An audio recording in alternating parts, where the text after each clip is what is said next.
Você já se perguntou como era crescer às margens do Nilo há mais de 3.000 anos?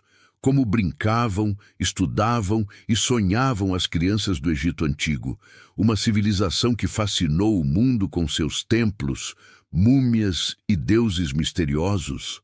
Hoje, vamos embarcar em uma viagem no tempo para descobrir como era a infância sob o sol dourado das pirâmides. Vamos conhecer o nascimento de uma criança egípcia, seus primeiros anos de vida, suas brincadeiras, estudos, costumes e o caminho que levava da inocência à vida adulta.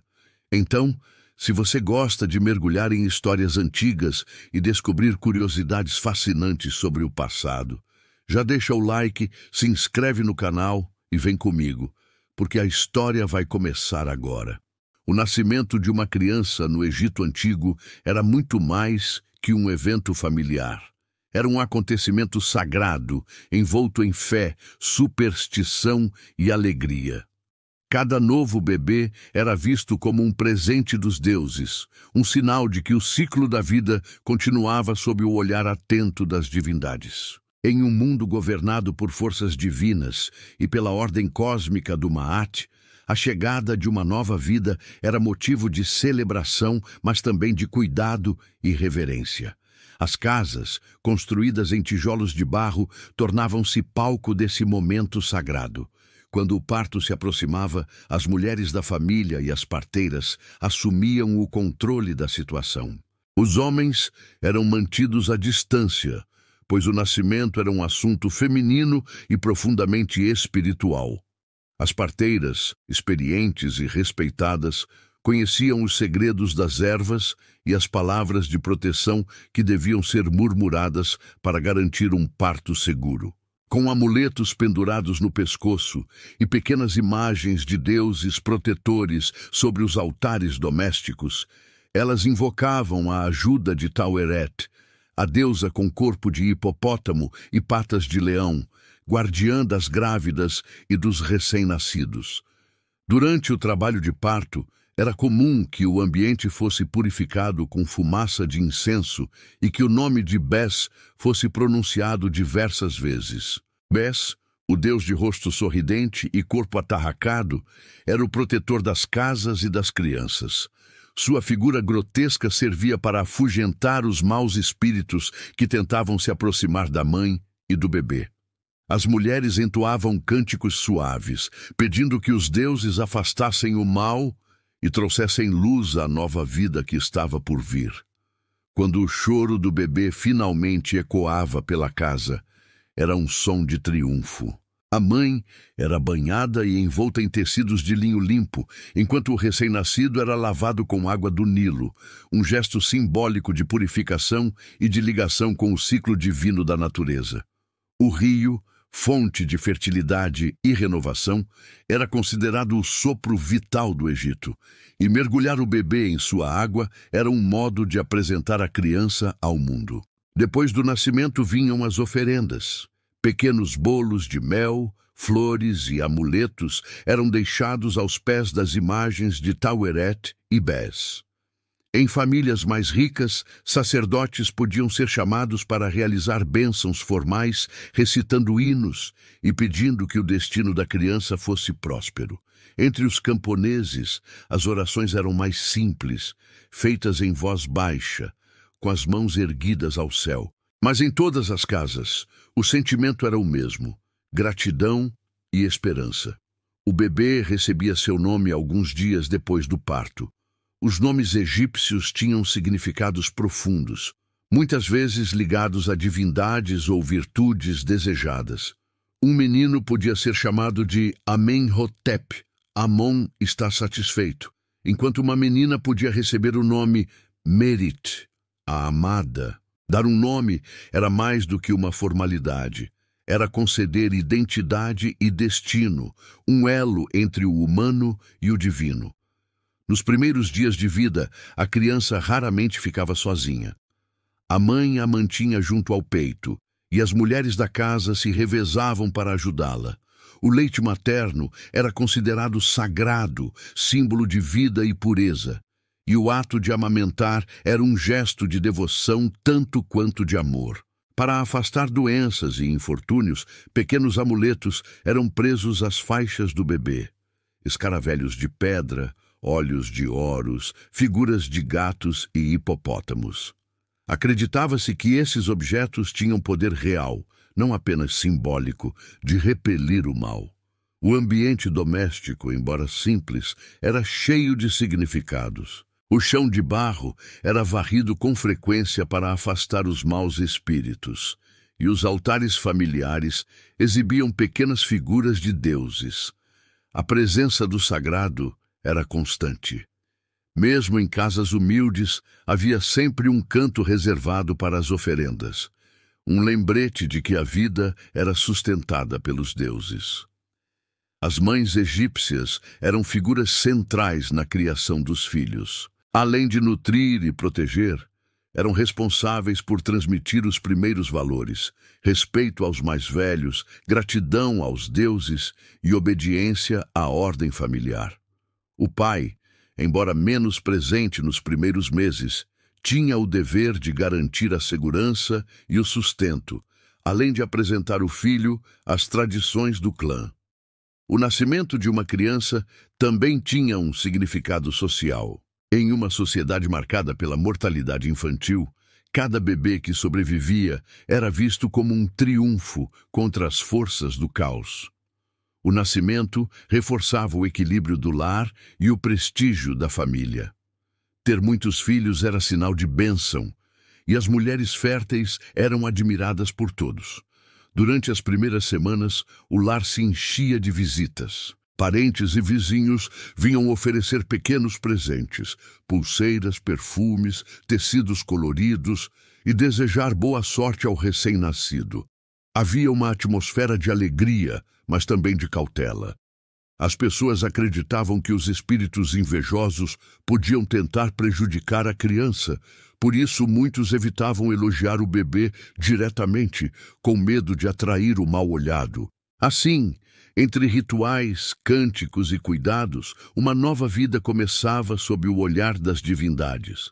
Cada nascimento era um lembrete da ordem sagrada do mundo, do ciclo que unia o homem, o Nilo e os deuses. E enquanto o bebê dormia envolto em linho, com o cheiro de incenso preenchendo o ar, o Egito seguia seu ritmo eterno, celebrando a continuidade da vida que jamais cessava. Nos primeiros anos de vida, a criança egípcia crescia envolta em calor, cuidado e superstição. O Egito era uma terra onde o divino habitava cada gesto, e isso também valia para a criação dos filhos.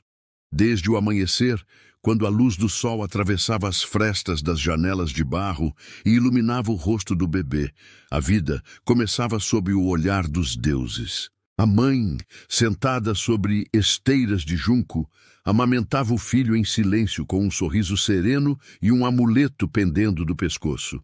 Muitas vezes o olho de Horus, símbolo da proteção divina. O leite, considerado uma dádiva dos deuses, era mais do que alimento.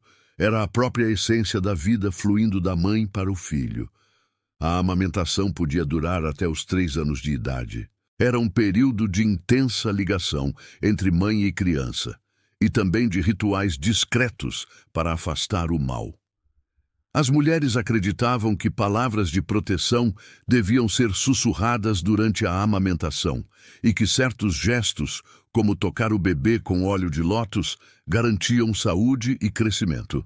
Os pais, mesmo quando ausentes nas tarefas do dia, olhavam para os filhos com orgulho silencioso. Para eles, cada criança representava a continuidade do lar, um elo entre os antepassados e o futuro. O cuidado com o corpo era constante. A pele, sensível ao calor do deserto, era protegida com óleos vegetais e ungüentos perfumados. As mães passavam as mãos com delicadeza sobre o corpo dos filhos, recitando pequenas preces. Esses gestos, repetidos todos os dias, misturavam higiene, carinho e fé. Em muitos lares, acreditava-se que o corpo limpo atraía os bons espíritos, enquanto a sujeira abria portas para doenças e influências negativas. O banho, geralmente feito com água morna misturada a óleos, era um ritual quase sagrado. Desde cedo, as crianças usavam amuletos pendurados ao pescoço ou amarrados nos pulsos. Escaravelhos de pedra, olhos de Horus, pequenos peixes feitos de faiança, todos com significados específicos. Alguns afastavam doenças, outros garantiam boa sorte ou protegiam contra o mal olhado. O som suave dos amuletos batendo uns nos outros acompanhava o bebê em cada movimento. Quando dormia, muitas mães deixavam pequenas figuras de bés ao lado do berço, acreditando que o Deus sorridente velaria pelo sono da criança e espantaria os pesadelos. A vida dentro das casas era simples, mas cheia de afeto. O ambiente era dominado pelo cheiro de pão recém-assado e do óleo queimando nas lamparinas. As paredes, decoradas com pinturas modestas ou tapeçarias, traziam símbolos de fertilidade e prosperidade.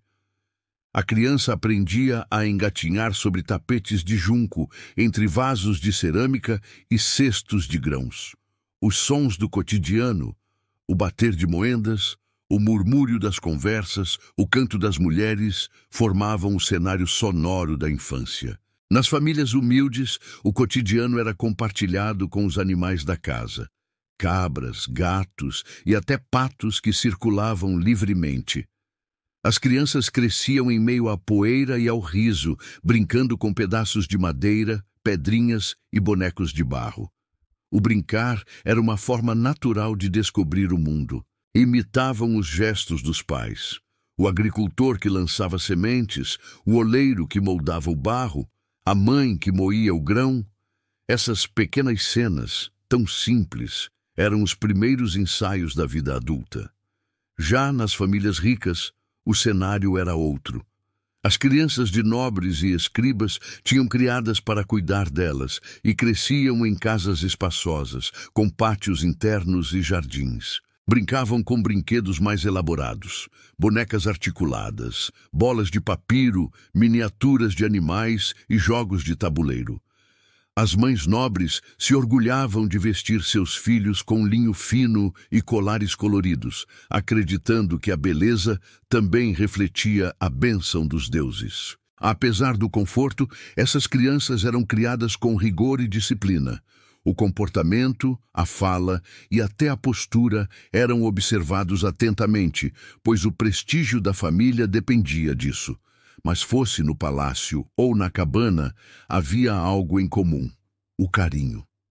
As mães egípcias cantavam para acalmar seus filhos, ninavam com histórias sobre deuses e reis e sussurravam conselhos sobre a vida. Esses cânticos, transmitidos de geração em geração, misturavam poesia e sabedoria, falavam do Nilo, das estrelas, dos ventos do deserto, e enquanto a voz materna preenchia o ar, a criança adormecia sentindo-se parte de algo maior, parte do Egito eterno. A religião estava presente em cada aspecto da infância. Antes de dormir, as famílias faziam breves orações diante do altar doméstico, pedindo saúde para as crianças e proteção contra doenças. Acreditava-se que os deuses caminhavam entre os homens e observavam seus gestos. Por isso, cada refeição, cada banho e cada brincadeira tinham uma dimensão sagrada. O simples ato de viver era, de certa forma, um ritual. Os primeiros anos também eram um período de aprendizado silencioso. As crianças observavam os adultos e imitavam seus gestos, a maneira de oferecer pão aos deuses, de cumprimentar os mais velhos, de respeitar o lar. Pouco a pouco, assimilavam o senso de ordem que sustentava a sociedade egípcia. O Ma'at, princípio da harmonia e da justiça, começava a ser aprendido não com palavras, mas com o exemplo. E assim, entre risadas e orações, os dias passavam. O sol nascia e se punha sobre o mesmo Nilo que sustentava a vida. As crianças cresciam com o cheiro de incenso e de pão, com a poeira do deserto nos pés e a fé nos deuses no coração. O Egito, imenso e sagrado, via em cada um desses pequenos seres o reflexo da própria eternidade. a certeza de que, enquanto nascessem e crescessem crianças às margens do Nilo, o mundo dos homens continuaria em perfeita ordem sob o olhar dos deuses. As manhãs no Egito Antigo começavam cheias de luz e movimento. O sol, refletido nas águas do Nilo, transformava tudo em ouro. Os campos, as casas e até os cabelos das crianças que corriam pelas margens do rio. O trabalho dos adultos já havia começado, mas para os pequenos, aquele era o momento mais livre do dia. A infância, embora breve, tinha seus encantos. O riso fácil, o brincar improvisado e a curiosidade de quem descobria o mundo passo a passo. As ruas das aldeias eram tomadas pelo som das vozes infantis. Meninos e meninas corriam descalços, levantando poeira e ecoando gargalhadas que se misturavam ao canto dos pássaros. Com poucos recursos e muita imaginação, transformavam qualquer objeto em brinquedo. Um pedaço de papiro seco virava bola, pequenas pedras se tornavam fichas de jogos, e galhos curvados serviam como arcos ou instrumentos musicais improvisados. A simplicidade era o palco da criatividade. As bonecas eram um dos brinquedos mais comuns entre as meninas. Feitas de madeira, barro ou pano, tinham traços simples, mas cada uma carregava uma personalidade. Algumas eram pintadas com olhos de couro, outras tinham pequenas perucas de fibras vegetais. As mães, quando tinham tempo, ajudavam as filhas a criar novas bonecas, costurando roupas coloridas ou decorando-as com contas de vidro. Para muitas meninas, essas pequenas figuras eram mais do que brinquedos. Eram companheiras de infância, símbolos de cuidado e afeto. Os meninos, por sua vez, costumavam brincar de caçar e lutar. Faziam pequenas lanças com juncos, imitavam os soldados e caçadores que viam nos campos e passavam horas treinando pontaria com pedras. Era uma forma de aprendizado, pois desde cedo se esperava que os meninos fossem fortes e destemidos. Ainda assim, havia momentos de pura diversão, sem propósito algum além do riso. Jogavam corrida, nadavam no Nilo e tentavam equilibrar-se em troncos flutuantes, gritando de alegria quando alguém caía na água. Um dos passatempos mais populares era o jogo de Senet, uma espécie de tabuleiro ancestral. Nele, as peças se moviam conforme o lançamento de varas ou conchas, e o objetivo era percorrer o caminho até o fim, escapando das armadilhas do destino. O jogo tinha também um sentido espiritual, representando a passagem da alma pelo além. Crianças e adultos o jogavam juntos, misturando diversão e ensinamento religioso. Nas famílias camponesas, o brincar acontecia nos intervalos entre as tarefas. Depois de ajudar os pais nos campos ou nas tarefas domésticas, as crianças se reuniam em pequenos grupos. As brincadeiras mais simples, como rolar pedras colina abaixo, construir pequenas represas no barro do Nilo ou fazer bonecos de areia, bastavam para preencher a tarde inteira. Às vezes, inventavam competições. Quem arremessava mais longe, quem mergulhava mais fundo, quem conseguia ficar mais tempo debaixo d'água. Os sons dessas brincadeiras ecoavam por toda parte. Era o riso agudo das meninas, o grito de vitória dos meninos, o barulho das pedras batendo, o chiado do vento passando entre as palmeiras. Havia uma musicalidade natural na vida cotidiana. Em muitas vilas, músicos ambulantes passavam tocando flautas e tambores, e as crianças os seguiam encantadas, imitando gestos e tentando reproduzir as melodias. Assim, entre risos e improvisos, aprendiam ritmo e harmonia muito antes de conhecer qualquer instrumento de verdade. Mesmo nas famílias mais ricas, as brincadeiras eram parte essencial da infância. Nos pátios internos das casas nobres, as crianças jogavam bola com bexigas de couro, praticavam dança e se divertiam com animais domésticos exóticos, como macacos e gazelas. As meninas, acompanhadas por criadas, brincavam de cuidar de pequenas bonecas vestidas com miniaturas de roupas finas, refletindo o mundo adulto que um dia herdariam. Os meninos, filhos de escribas e oficiais, jogavam senete sob a sombra das colunas e ouviam histórias contadas por tutores e servos mais velhos, relatos sobre faraós, guerras e deuses que alimentavam o imaginário infantil. As margens do Nilo eram o grande parque natural de todas as crianças. Ali, entre o verde dos papiros e o brilho da água, nasciam as mais vivas lembranças da infância. Era comum ver grupos de meninos e meninas recolhendo conchas, observando barcos que passavam ou apenas deitando na areia quente para ver o céu mudar de cor. Algumas mães levavam os filhos pequenos para brincar sob sua vigilância, enquanto lavavam roupas ou buscavam água. Outras, confiando na proteção dos deuses, deixavam-nos explorar livremente, acreditando que o Nilo, sagrado e generoso, cuidava dos seus. As brincadeiras não eram apenas passatempo, eram também lições de vida. Ao jogar, correr ou imitar os adultos, as crianças aprendiam sobre coragem, cooperação e respeito. Aprendiam a lidar com a vitória e a derrota, com a generosidade e o esforço. O brincar era uma forma de preparar o espírito para o mundo que as esperava. Cada gesto, por mais inocente, era uma semente do que viriam a ser. E havia ainda algo invisível, mas presente em cada riso, a bênção dos deuses. As famílias acreditavam que a alegria das crianças agradava as divindades e trazia boa sorte ao lar. Por isso, proteger o riso de uma criança era proteger a harmonia da casa. Quando o sol se punha e o céu se tingia de vermelho, as vozes infantis diminuíam e o silêncio tomava conta das ruas. As mães chamavam seus filhos de volta, lavavam-lhes as mãos e o rosto e acendiam pequenas lamparinas diante dos altares. Assim, terminava mais um dia de infância no Egito Antigo, um tempo breve, mas cheio de cor, movimento e inocência. Entre bonecas de madeira, bolas de papiro e jogos de pedra, nascia o espírito curioso e alegre de um povo que, mesmo cercado por desertos, sabia transformar a vida em celebração.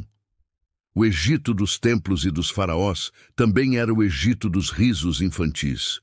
E talvez fossem esses risos, ecoando entre as casas de barro e as margens do Nilo, que mantinham viva a alma imortal da terra dos deuses. Quando a infância leve e livre começava a dar lugar aos primeiros sinais de responsabilidade, o mundo das crianças egípcias mudava silenciosamente.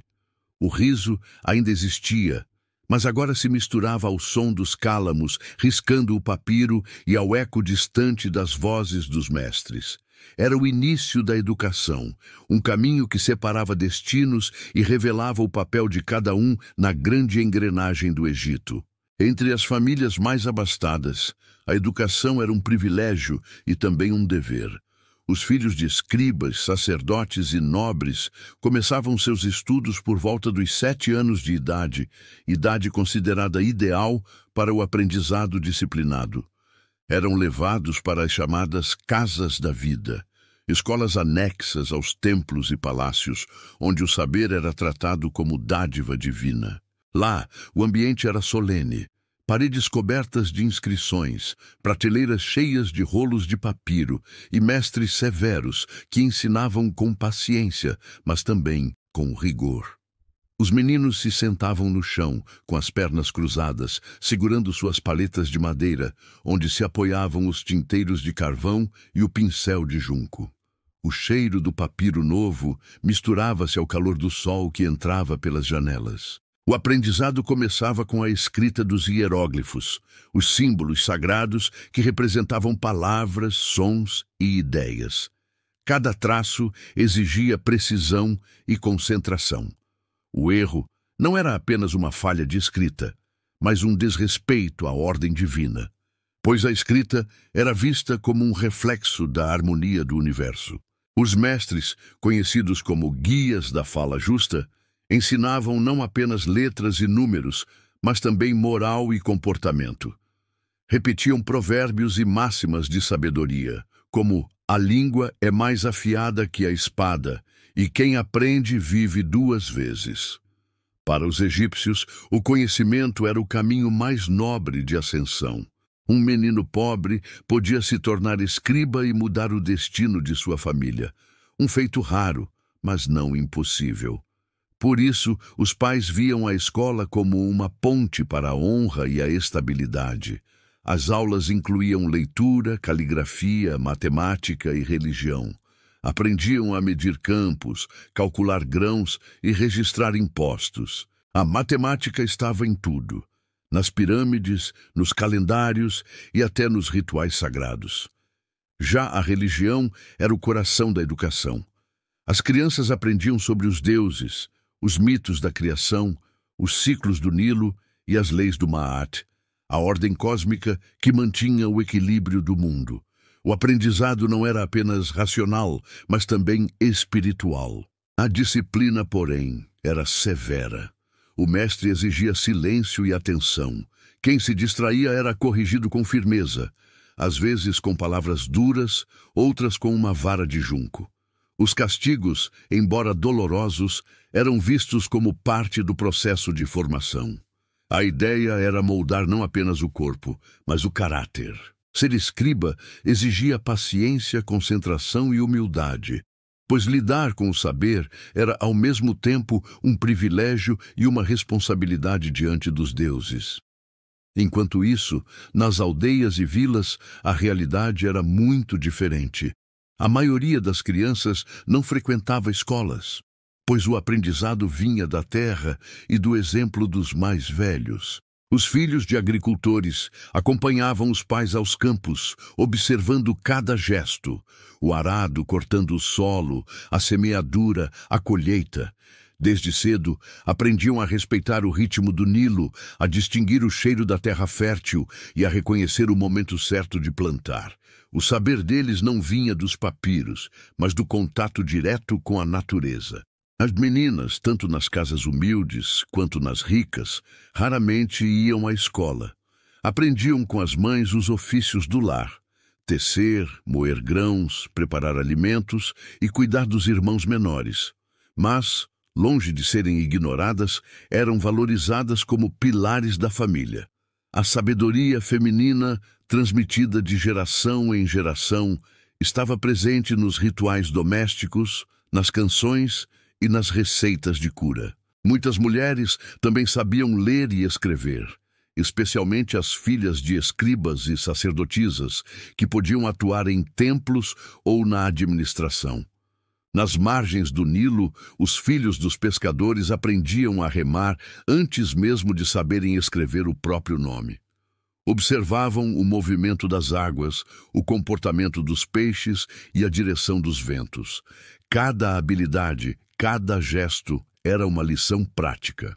Do mesmo modo, os filhos dos artesãos cresciam entre ferramentas e pedaços de pedra, aprendendo a moldar, entalhar e criar. Os pais ensinavam pacientemente os segredos do ofício, transformando o trabalho em herança. Assim, o destino de uma criança era moldado pelo berço. Quem nascia no conforto dos templos tinha diante de si o caminho das palavras e dos números. Quem nascia entre campos e oficinas tinha o caminho das mãos e da experiência. Mas, em todos os casos, havia uma mesma intenção: preparar a criança para seu papel no grande tecido social do Egito. O valor de cada um estava em cumprir bem sua função, seja ela escrever as leis, colher o trigo ou cuidar do lar. Mesmo com tantas diferenças, havia algo que unia todas as infâncias: o respeito pelo saber. Os camponeses olhavam com admiração para os escribas, assim como os escribas respeitavam os trabalhadores do campo.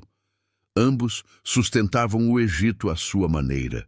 O conhecimento, fosse o dos papiros ou o da terra, era sempre visto como uma forma de serviço aos deuses e à ordem do mundo. Quando o sol se punha e os meninos deixavam a escola, caminhando com os papiros sob o braço, o Egito parecia respirar em harmonia. Cada criança, com suas lições e aprendizados, era uma pequena engrenagem no vasto mecanismo do império. As palavras escritas, os campos cultivados, as redes lançadas ao rio, tudo fazia parte do mesmo propósito: manter viva a essência do Ma'at. E assim, entre letras e colheitas, entre o templo e o campo, crescia uma nova geração. Alguns empunhariam cálamos, outros enxadas. Uns viveriam entre pergaminhos, outros entre grãos e peixes. Mas todos, de alguma forma, contribuíam para o mesmo destino: perpetuar a grandiosidade do Egito e garantir que, sob o olhar dos deuses, o ciclo da vida jamais se rompesse. A transição entre a infância e a vida adulta no Egito Antigo acontecia quase sem aviso. Não havia um momento exato em que a criança deixava de ser criança, mas a passagem era marcada por símbolos sutis: o corte de um cabelo, o primeiro trabalho, o início das responsabilidades. O Egito era uma sociedade que vivia em função da ordem, e cada pessoa, desde muito jovem, precisava aprender o seu lugar dentro desse equilíbrio sagrado. A infância, embora valorizada, era breve. Logo, o riso leve das brincadeiras dava lugar ao silêncio da rotina, e a curiosidade infantil se transformava em dever. Os rituais de passagem variavam conforme o status social e o gênero, mas em todos eles havia um mesmo propósito: preparar o jovem para o papel que desempenharia na comunidade. Entre os meninos, o primeiro sinal de maturidade era o início do trabalho. Para os filhos de camponeses, isso acontecia cedo. Por volta dos 12 ou 13 anos, já acompanhavam os pais aos campos, manejando ferramentas e aprendendo a lidar com o sol inclemente. O aprendizado era feito com o corpo, com as mãos calejadas e os olhos atentos aos gestos dos mais velhos. No caso dos filhos de escribas, a passagem era marcada pelo domínio da escrita. Quando um aluno já conseguia copiar textos sagrados, sem erros, era considerado pronto para servir em templos ou escritórios administrativos. Aquele momento representava uma espécie de iniciação intelectual, um reconhecimento de que o jovem dominava o poder das palavras, algo que o aproximava dos deuses. Os mestres, orgulhosos, diziam que quem escrevia bem mantinha viva a ordem do Ma'at, pois cada traço no papiro era um ato de equilíbrio entre o homem e o divino. As meninas, por sua vez, tinham uma transição mais silenciosa. Desde pequenas, aprendiam com as mães o cuidado com o lar e a preparação para o casamento. Quando atingiam a puberdade, passavam a ser vistas como mulheres. O cabelo, antes raspado ou mantido curto, começava a ser deixado crescer.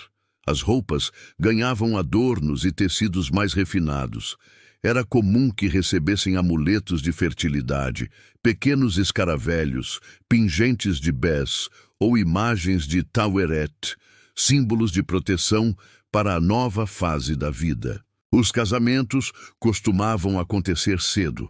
Muitos jovens se uniam por volta dos 15 ou 16 anos, especialmente nas camadas mais humildes.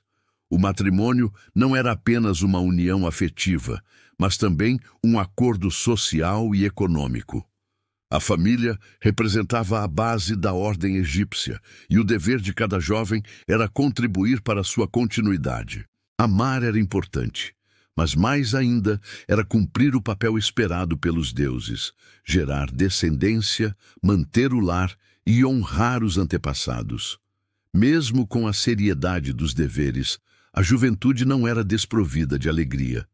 Os jovens se reuniam em festas religiosas, dançavam ao som de tambores e flautas e celebravam as colheitas com entusiasmo. Os deuses do amor e da fertilidade, como Hathor, eram homenageados com músicas e flores. Nessas ocasiões, muitos casais se conheciam e se formavam. As festas, além de diversão, eram espaços de integração e continuidade social.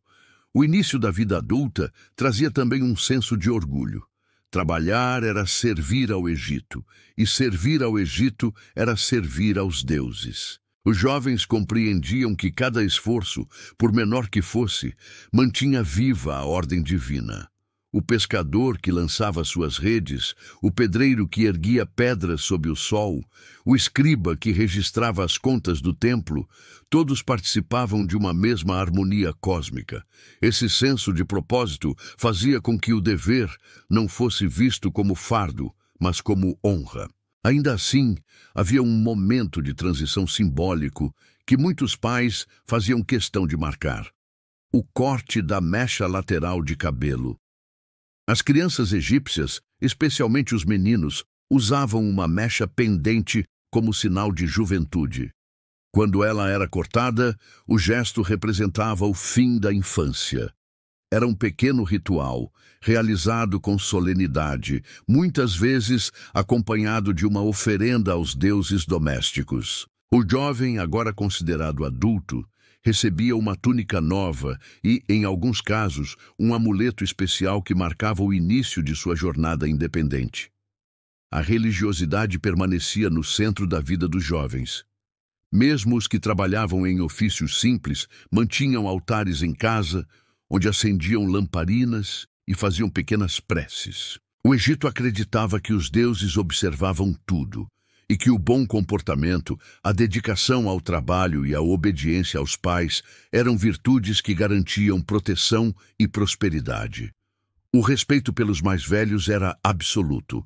Desobedecer ao pai ou à mãe era romper com o equilíbrio divino. Nas vilas, as noites eram momentos de partilha e aprendizado. Os jovens se reuniam em torno dos anciãos, ouvindo histórias de guerras, faraós e milagres do Nilo. Ali, aprendiam não apenas sobre o passado, mas sobre os valores que sustentavam o presente: coragem, generosidade e fé. Essas narrativas serviam como bússola moral, moldando o caráter e fortalecendo o vínculo com a comunidade. Apesar da rapidez com que a infância se encerrava, ela deixava marcas profundas. As lições aprendidas nos primeiros anos, o respeito aos deuses, o amor à família, a obediência à ordem, formavam a base do cidadão egípcio ideal. Crescer era compreender que a vida não pertencia apenas a si mesmo, mas a algo muito maior: o Egito, eterno e sagrado. E assim, entre rituais e responsabilidades, os meninos e meninas do Nilo se tornavam adultos. O tempo dos brinquedos ficava para trás, substituído pelas ferramentas do trabalho e pelos compromissos do lar. Mas, no fundo, o mesmo sentimento permanecia: a gratidão pela vida e a certeza de que cada amanhecer, iluminando o rio e as colinas, era mais uma oportunidade de servir ao equilíbrio do mundo. O Egito via na juventude sua própria renovação. Cada novo trabalhador, cada nova esposa, cada nova família que nascia era a prova de que o ciclo continuava. Assim, geração após geração, o país dos faraós se mantinha de pé, sustentado não apenas pelos deuses e reis, mas pelos jovens que, com devoção e coragem, davam continuidade à história de uma civilização imortal. O tempo corria sereno nas margens do Nilo, como o próprio rio que, a cada estação, inundava e fertilizava as terras. Assim também era a vida no Egito Antigo. Um fluxo contínuo, onde tudo se repetia e, ao mesmo tempo, tudo se renovava. As crianças que um dia brincaram nas águas rasas, jogando pequenas pedras ou correndo atrás de bonecas de barro, agora viam seus próprios filhos fazendo o mesmo.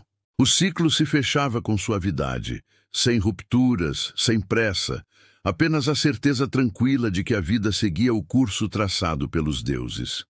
Nas aldeias, o amanhecer trazia os mesmos sons de sempre: o mugido dos bois, o bater dos pilões, o farfalhar das palhas secas. Entre esses ruídos cotidianos ecoavam também as vozes infantis.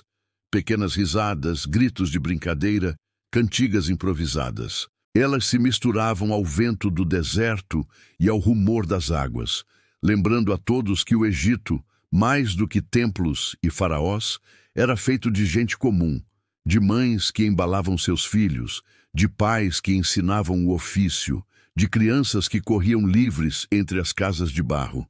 Essas crianças cresceriam, como cresceram seus pais, assumindo os mesmos gestos e deveres. O menino que ajudava a levar o cântaro de água aprenderia com o tempo a arar a terra e cuidar das colheitas. A menina que observava a mãe fiar o linho logo dominaria o tear, e um dia embalaria em seus braços outro pequeno herdeiro da terra. Havia uma poesia silenciosa nesse repetir dos dias, uma sabedoria antiga que ensinava que a eternidade não estava no novo, mas no que permanece. Os mais velhos observavam essa dança da vida com um olhar sereno. Sentavam-se à sombra das palmeiras, vendo o Nilo refletir o sol do meio-dia, e sabiam que nada realmente mudava. O Egito existia porque havia continuidade, porque cada geração ensinava à próxima como viver, como rezar, como amar. Não era apenas o trabalho ou a fé que mantinham o país de pé, mas o simples ato de transmitir o que se sabia, de guardar o que era sagrado, de repetir o que dava sentido ao mundo. Nas noites quentes, quando o céu se enchia de estrelas, as famílias se reuniam diante das casas. Os pais contavam histórias antigas, dos deuses criadores, dos faraós poderosos, das batalhas e milagres. As crianças, de olhos brilhantes, escutavam em silêncio, gravando cada palavra. Eram essas narrativas que teciam o tecido invisível da cultura egípcia. Através delas, cada menino e menina compreendia quem era, de onde vinha e o que esperavam deles. A tradição não estava escrita apenas nos papiros, mas viva na memória e na voz do povo. Com o passar dos anos, os jovens tornavam-se adultos, os adultos envelheciam e os velhos partiam, mas deixavam para trás seus nomes, seus amuletos, suas histórias. No Egito, ninguém morria por completo. A lembrança mantinha todos vivos. O espírito dos ancestrais habitava os lares, os templos e os sonhos. As crianças, ao nascerem, eram vistas como o retorno dos que se foram. Cada novo rosto trazia um traço do passado. Isso fazia da vida um círculo eterno, sem começo nem fim. Até mesmo nas cidades mais movimentadas, entre colunas douradas e estátuas imponentes, o som da infância ecoava. Correndo pelos pátios dos templos, brincando com pequenos bastões ou riscando o chão com desenhos de areia, as crianças davam alma ao que, de outro modo, seria apenas pedra e silêncio. Elas lembravam aos deuses e aos homens que a vida pulsava ali, entre risos e passos desajeitados. Eram os pequenos que, sem perceber, mantinham acesa a chama da eternidade.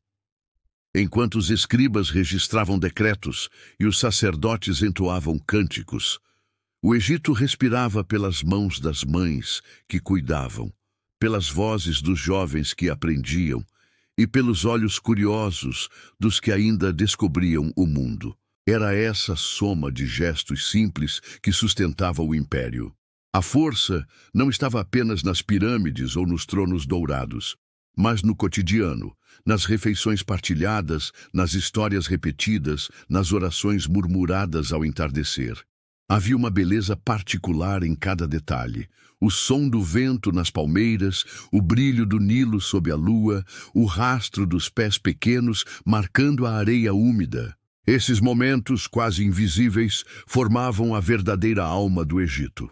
A infância, embora breve, era o elo entre o passado e o futuro. Era nela que se preservava a esperança de continuidade, o renascimento diário de um povo que acreditava que a ordem e a vida deviam ser eternas como o rio que os alimentava. E assim, geração após geração, o Egito seguia. Os templos envelheciam, os faraós mudavam, mas as crianças continuavam a nascer, a rir, a aprender e a amar. Era nelas que o país se renovava, na pureza dos olhos que viam o mundo pela primeira vez, nas mãos pequenas que tocavam a areia com curiosidade. Elas eram o Nilo em forma humana, fluindo e renascendo, levando adiante tudo o que o tempo não podia apagar. Porque, no fim, Não eram os deuses nem os reis que mantinham o Egito vivo. Eram as crianças, com seus risos sob o sol, seus sonhos simples e sua alegria de existir. Eram elas que garantiam que o país das pirâmides nunca deixasse de respirar, que a história nunca deixasse de se escrever, e que mesmo após milênios ainda se pudesse ouvir, nas margens do rio eterno, o eco suave dos passos que inauguram a vida.